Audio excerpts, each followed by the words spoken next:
Hello friends, welcome back to my YouTube channel. Today I'm here with another theory of international trade, which is comparative advantage theory. इससे पहले वाली video में हमने पढ़ा था about absolute advantage theory of Adam Smith, given by Adam Smith, I'm sorry.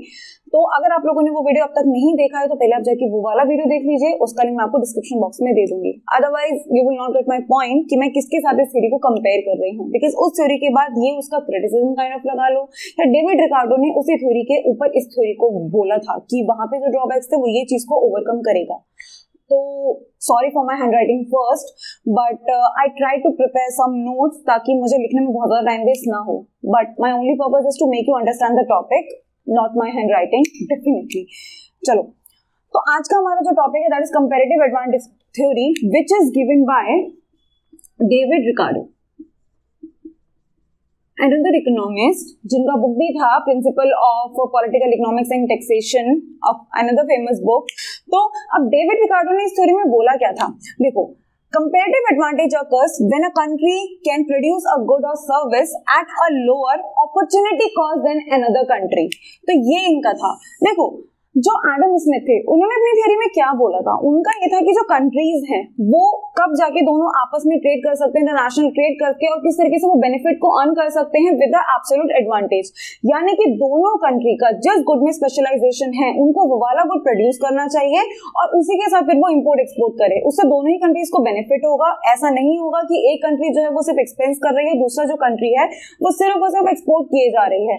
ठीक है, तो ये उनका थ्योरी था. बट उसमें ड्रॉबैक ये भी तो था ना कि बट अबाउट द कंट्री जिनके पास एब्सोल्यूट एडवांटेज है ही नहीं, यानी कि अगर कोई एक पर्टिकुलर कंट्री है वो दोनों ही जो गुड्स हैं अगर वो दोनों में ही स्पेशलाइज्ड है as compare to the other country, तो उस केस में क्या, तो इसका मतलब भाई दूसरी कंट्री तो रह जाएगी ना, उसको सिर्फ एक्सपेंस करना पड़ेगा क्योंकि उसके पास तो एब्सोल्यूट एडवांटेज है ही नहीं.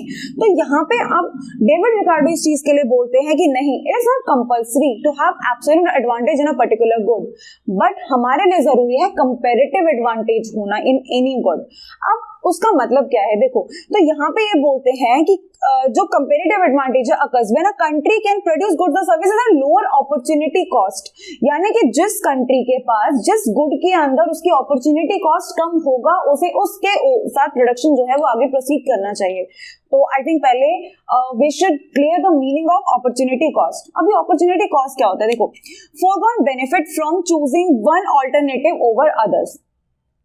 आई थिंक समझ नहीं आया क्या लिखा है, ठीक है, थोड़ा सा टेक्निकल था, नहीं टिपिकल था. तो फोरगॉन बेनिफिट फ्रॉम चूजिंग. अब इसका एक एग्जांपल मैं आपको बताती हूँ. जैसे कि फॉर एग्जांपल हम लेके चलते हैं, मान के चलो I am taking example from a business firm. एक बिजनेस फर्म है, अगर उसे कोई प्रोडक्ट लाइनअप में ऐड करना है, अपनी प्रोडक्शन में उसे एक नया प्रोडक्ट जो है वो ऐड ऑन करना है. अब उसके लिए उसे लेट्स से $1000 का रिक्वायरमेंट है कि अगर मुझे कोई प्रोडक्ट जो है वो नया लॉन्च करना है या फिर मुझे ऐड करना है तो मुझे $1000 की रिक्वायरमेंट है. अब उसके पास क्या ऑप्शन है कि या तो वो $1000 को वहां पे इन्वेस्ट कर दे, ठीक है, या फिर वो $1000 को सेव करे फॉर एनी अदर पर्पस और द फ्यूचर, किसी चीज के लिए. अब उसे इन दोनों में से कोई एक चॉइस रखनी पड़ेगी, या तो वो उसको इसमें इन्वेस्ट कर दे मार्केटिंग में अपने प्रोडक्ट के अंदर, या फिर वो उसे फ्यूचर के लिए सेव करके रखे. तो जिसको भी वो चूज करेगा उसको दूसरी चीज उसके लिए सेक्रीफाइस करना पड़ेगा. So that is the opportunity cost, कि आपने एक चीज को लेने के लिए दूसरी चीज को छोड़ दिया है. That is opportunity cost. तो यही था हमारे पास में कि foregone benefit from choosing one alternative others, यानी कि एक ऑल्टरनेटिव को चूज करने के लिए अगर हमने दूसरे को सैक्रिफाइस किया, दैट इज अपॉर्चुनिटी कॉस्ट. तो अब डेविड रिकार्डो इसी चीज की बात करते हैं कि गुड्स में जिसका अपॉर्चुनिटी कॉस्ट कम होगा कंपैरेटिवली, उस गुड्स के साथ हमें जाना चाहिए, प्रोडक्शन उसका करना चाहिए. So let's understand this topic with an example. So हमने यहाँ पे दो कंट्रीज लिए हैं, फ्रांस एंड यूएस, और हम लोग जो हमारा इनपुट है यानी कि फैक्टर ऑफ प्रोडक्शन जिसकी हम बात कर रहे हैं, हम वो लेके चलते हैं हमारे लेबर को, कि हम बात सिर्फ फैक्टर की हम बात करते हैं वो है लेबर की. हमने लेबर का यूज किया है टू प्रोड्यूस आवर गुड्स. तो हमारे पास दो गुड्स हैं, cloth and wine. Let's say कि जो लेबर है उसका हम 1 आवर यूटिलाइज कर रहे हैं फिलहाल, तो उसके 1 आवर के यूटिलाइजेशन के साथ में जो फ्रांस है उसने क्लॉथ की कितनी यूनिट बनाए हैं, 5 यूनिट्स, और वाइन के कितने यूनिट्स बनाए हैं, 10 यूनिट्स. उसी के साथ यूएस में भी सेम नंबर ऑफ लेबर्स ने 1 आवर में जो क्लॉथ है उसके बनाए हैं 20 यूनिट्स और वाइन के भी बनाए हैं 20 यूनिट्स. अब देखो, अब हम बात करते हैं यहाँ पे अपॉर्चुनिटी कॉस्ट की. अब रेशो देखना एक बारी अपॉर्चुनिटी कॉस्ट के साथ. अगर हम फ्रांस की बात करें अगर वो 1 यूनिट ऑफ क्लोथ बनाए, इसका रेशियो क्या है फ्रांस का 1:2। 1:2 का मतलब क्या है क्लोथ के केस में कि अगर वो क्लोथ का प्रोडक्शन करे और वाइन को छोड़ दे, तो अगर उसको 1 यूनिट ऑफ क्लोथ बनाना है तो एटलीस्ट उसी सेम मोमेंट पे उसका जो है वो 2 यूनिट्स ऑफ जो वाइन है वो सेक्रीफाइस होता है। और अगर उसी केस में जो फ्रांस है अगर वो वाइन बनाता है, ठीक है, तो क्या होगा वाइन के केस में, अगर वो 1 यूनिट ऑफ वाइन बनाता है तो क्या होगा, उसका हाफ यूनिट ऑफ जो क्लोथ है वो सेक्रीफाइस होगा। I hope you are getting my point कि अगर वो 1 यूनिट ऑफ क्लोथ बनाता है तो कितना सेक्रीफाइस होगा, 2 यूनिट्स ऑफ वाइन सेक्रीफाइस होगा। बट अगर वो 1 यूनिट ऑफ वाइन बनाता है तो half unit of cloth sacrifice होगा।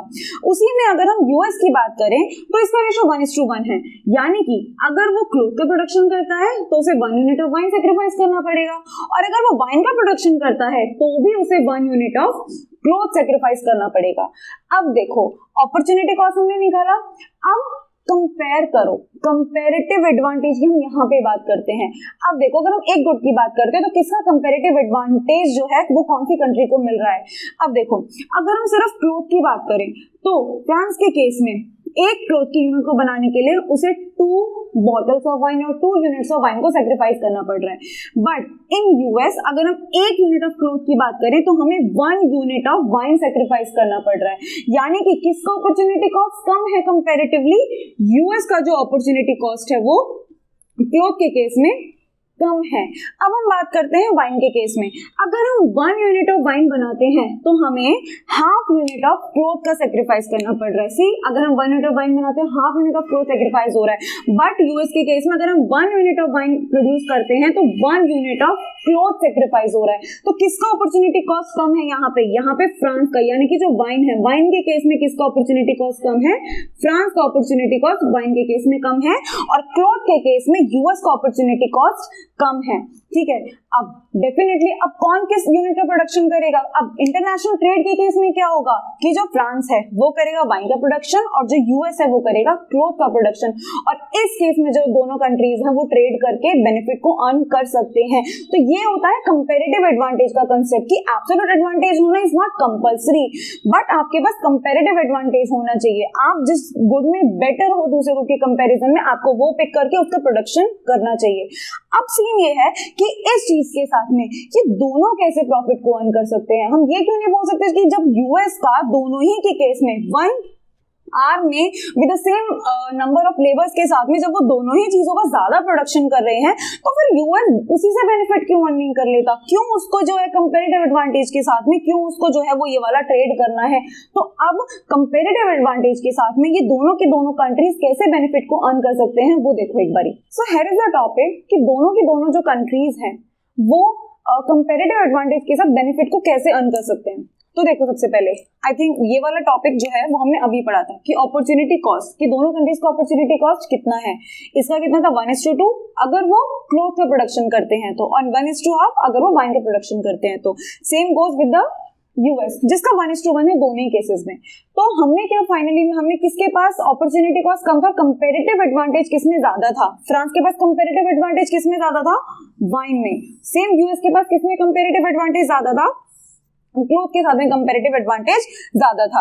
अब देखो हमारे पास कि हम बात करते हैं अगर इसके साथ, अभी तक हमने क्या बात की थी कि एक जितना भी 1 आवर के अंदर जितना भी लेबर है, हमारे पास नंबर ऑफ लेबर्स हैं वो 1 आवर के अंदर कितना प्रोडक्शन करते हैं, तो उसके साथ हमने ये रेशियो कैलकुलेट किया था। अभी हम ये बात कर रहे हैं कि अगर जो लेबर्स है वो अपना पूरा का पूरा जितना भी लेबर आवर्स उनका होता है अगर वो यूटिलाइज करें तो टोटल की दोनों कंट्रीज कितना प्रोडक्शन कर सकते हैं गुड्स का। तो फ्रांस के केस में अगर जितने भी लेबर आवर्स होते हैं वो सारे के सारे लगा दे प्रोडक्शन करने के लिए तो 1000 यूनिट्स ऑफ वाइन प्रोड्यूस कर सकता है फ्रांस और 500 यूनिट्स ऑफ क्लोथ प्रोड्यूस कर सकता है।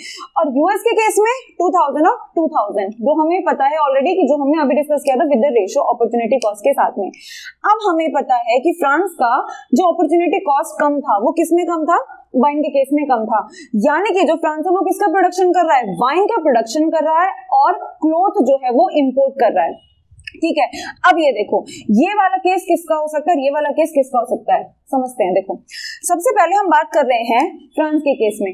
फ्रांस ने क्या किया, क्लोथ को इंपोर्ट किया, वाइन का प्रोडक्शन किया।